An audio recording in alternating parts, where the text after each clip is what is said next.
Hey everyone, Nick Espinosa, your Chief Security Fanatic here, and today we are talking about artificial intelligence because artificial intelligence is making a ton of decisions for us every single day, constantly, and most of us are totally unaware just how deep this goes.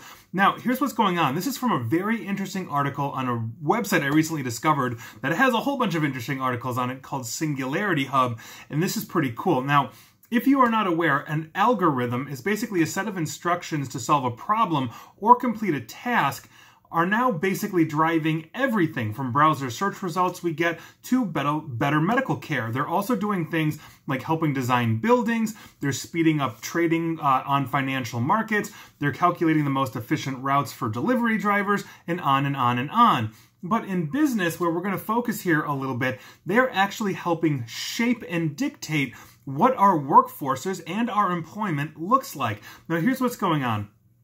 AI computer systems are being introduced by companies to assist in things like hiring, setting tasks, measuring productivity, evaluating performance, and even terminating employment if the artificial intelligence deems that the person isn't living up to the standards set by the company or the AI. So, for example, Amazon's fulfillment center in Melbourne, Australia, basically sets a pace. The AI sets a pace for its pickers who have timers on their scanners showing how long they have to find the next item. These are the people that basically go around the warehouse picking up everything that they need and getting it ready to go and be shipped off and all of this.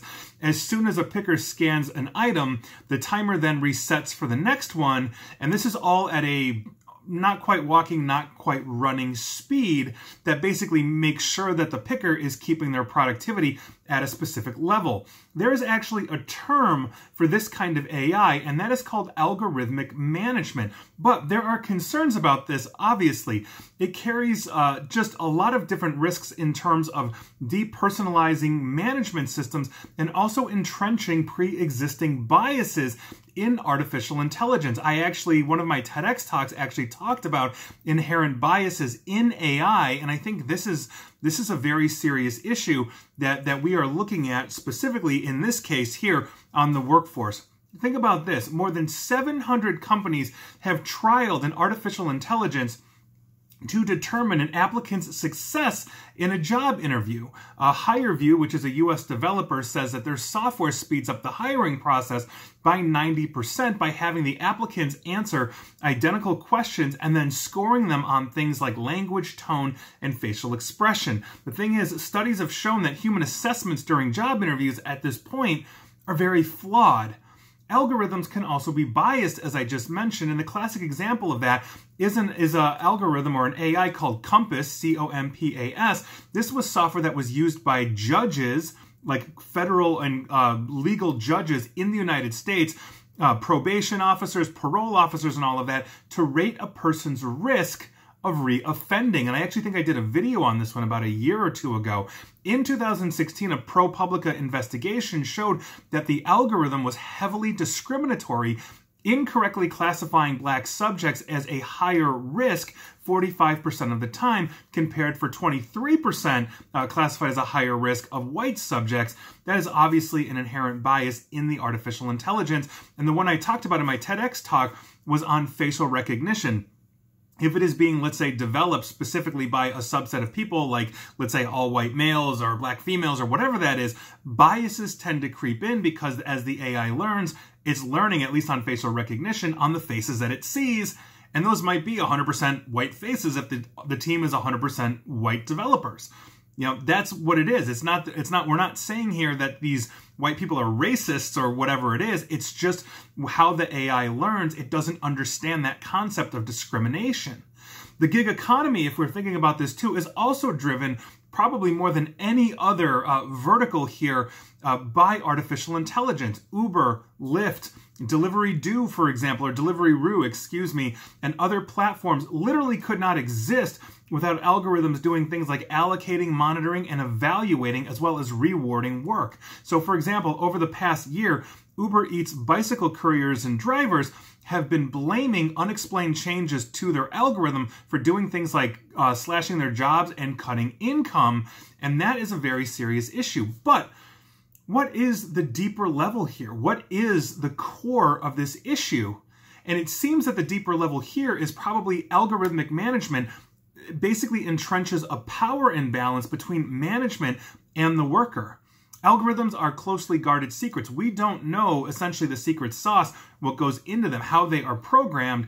Their decision-making processes are hidden, and so it's essentially a black box, if you're familiar with the term. So you have some understanding of the data that went into it, but the result that comes out, you also see, but how that data is manipulated, analyzed, or whatever, that process is essentially in a black box. You can't see into that. And so you don't know that when your data comes in and the decision that is made, how that decision was arrived at. This is asymmetry in information, and it's created by algorithmic management, and it has two real profound effects, according to this article, which I just think really nailed this. First, it threatens to entrench systemic bias, the type of discrimination that is hidden, from us. This would be the Compass example for U.S. judges and probation officers who are essentially trusting the results of this AI to have them adjudicate decisions on who could possibly reoffend. The second problem that it has is that it compounds the power imbalance between management and the worker. Using an artificial intelligence like this could possibly be lorded over a workforce. I find that really interesting, especially since I, in my regular day job outside of these videos and audios, is in management. And I don't use an AI, at least, to make decisions on hiring and all of that. Although when we are hiring for our organization and we are going to, various sites and stuff, those AIs are giving us what they think are the best candidates for us. And I think that's something that I really have to consider, as all management should. Now, without the transparency in the AI's quote-unquote thinking, much of this is left to the unknown. And so the question then becomes, how do we actually fix this? And the article here on Singularity Hub had a very interesting solution that could actually help this situation. And I will quote the paragraph directly from the article. Fair conduct standards to ensure transparency and accountability are a start. One example is the Fair Work Initiative, led by Oxford Internet Institute. The initiative is bringing together researchers with platforms, workers, unions, and regulators to develop global principles for work in the platform economy. This includes quote-unquote fair management, which focuses on how transparent the results and outcomes of algorithms are for workers. And I think that's a really good understanding of this. Part of this whole issue, and I think it's part of an issue that we have across society, is a lack of transparency. Whether it's a lack of transparency, let's say, in government officials and leadership, it's a lack in transparency, let's say, in the hiring process or how these algorithms work. And I understand the balance here, especially on the AI side, between intellectual property, which an AI developer, an algorithm developer, really doesn't want to give away the secret sauce. But there also has to be a methodology that management and workers can understand to say it's going to score you without actually getting into the programming side. These are the factors that it's going to take into account, and this is essentially how we trained it, again, without giving away the secret sauce. There has to be some kind of transparency there for this to work. But this is here to stay, and this is only going to continue to increase. And the interesting part about artificial intelligence is that it improves itself over time. We are able to direct it. We are able to, let's say, open it up or retrain or say, hey, you were looking at this in a biased way. Take that into account. Readjust. Give it more material so it can learn, let's say, to balance that out. There's a lot of different things that we can do. The problem that we have, though, is while it's in its infancy, if it is being seen as reliable by organizations, institutions, and even just for our day-to-day jobs, that could potentially screw us up.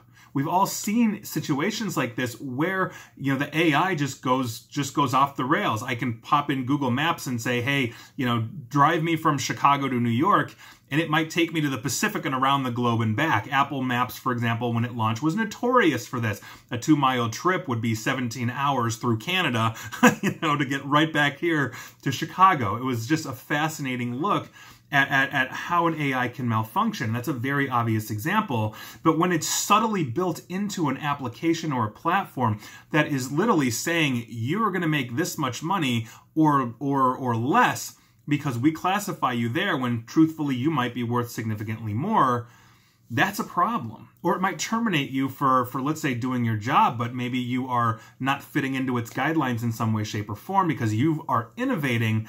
It's not going to understand that innovation, and it could potentially lead to a failure of future innovation within an organization if they're not able to recognize it because they're so AI driven. And I think that's the balance that we have to face here. And so that is your news of the day, and I found this to be absolutely fascinating, and hopefully you did too. And please like, share, follow me here on Facebook and Twitter at NickAESP, and please feel free to subscribe to me at YouTube as well. And as always, stay safe and stay online. Thanks, guys.